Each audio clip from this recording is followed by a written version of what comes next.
All right, let's do something a little different. We're going to put you right in the leather vest. This is a first-person journey, your journey, into the world of an outlaw motorcycle club. And it's not really about the bikes and the bars. It's about that deep-down search for belonging and the absolutely staggering price you end up paying for it.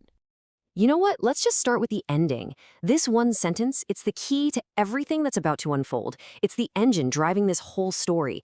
See, crime, that's just the business model. But loneliness, that's the fuel. So how does a story like this even begin? Well, it doesn't start with a crime.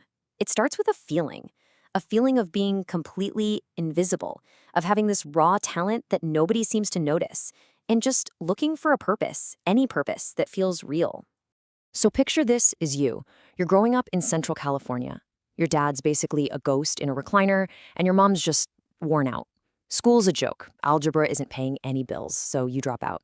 But then you find something. At a salvage yard, you discover you have a gift. You can just listen to an engine and know exactly what's wrong with it. It's a real skill. But still, you're invisible.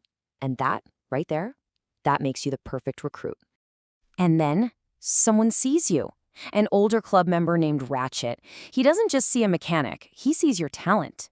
And look at how this plays out, how gradual it is. It starts with him respecting your work. Then he stops bringing bikes and just talks to you. Then comes that first ride on a beat-up Sportster he finds for you. By the time you finally walk through those clubhouse doors, you're not an outsider anymore. For the first time in your life, you feel like you're actually home. But that feeling of home, well, it isn't free. Now comes the real test, the long, grueling process of proving you're worthy, of earning the right to wear the club's colors on your back. Think of this as a year-long job interview where the only skill that matters is total obedience. You're scrubbing toilets, standing sober guard over 8-hour parties, eating exhaust fumes at the very back of the pack. And then they throw you the real tests, like sending you on a 2-hour drive for a cold pizza they have no intention of ever eating. The pizza means nothing. The only question is, will you do it? No questions asked. And you do. And then, just like that, you're in. They hand you the vest, the full patch. It's maybe 2 pounds of leather, but it feels infinitely heavier. Because it's not just a logo, right? It's a promise. A promise that every single man in that room would go to prison for you before giving up your name.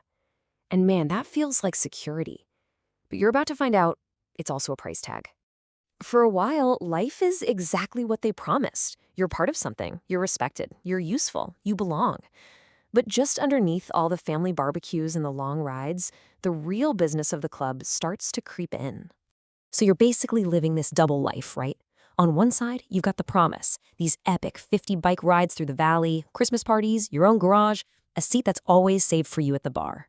But on the other side, there's the business, saddlebags that are way too heavy for just clothes, sealed boxes you're told never to open, and a chapter president, Deacon, who talks less like a biker and more like some kind of regional sales manager.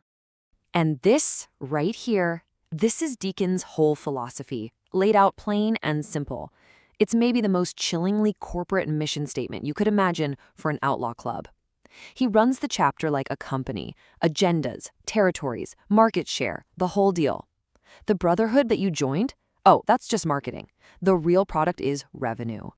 See, a business model like this, it always has consequences. And the true price of that leather patch you're wearing is about to become terrifyingly clear.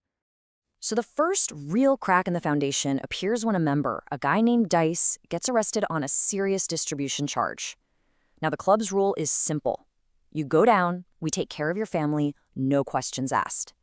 The promise of the patch, it's about to be tested in the real world. But just look how fast that promise evaporates. For the first 3 months, the money shows up, no problem. By month 4, it's cut in half. And by month 6, it's just gone. When you ask Deacon about it, his logic is as brutal as it is simple. Dice isn't operational anymore. In his corporate mindset, a brother in jail is just a non-performing asset. So now you start doing the math. You start thinking about your own involvement. And over 6 years as a patched member, you realize you've personally processed this much. $800,000 in dirty money, laundered right through your garage with fake invoices. The number is just staggering. You're not on the sidelines anymore. You're a key part of the entire machine.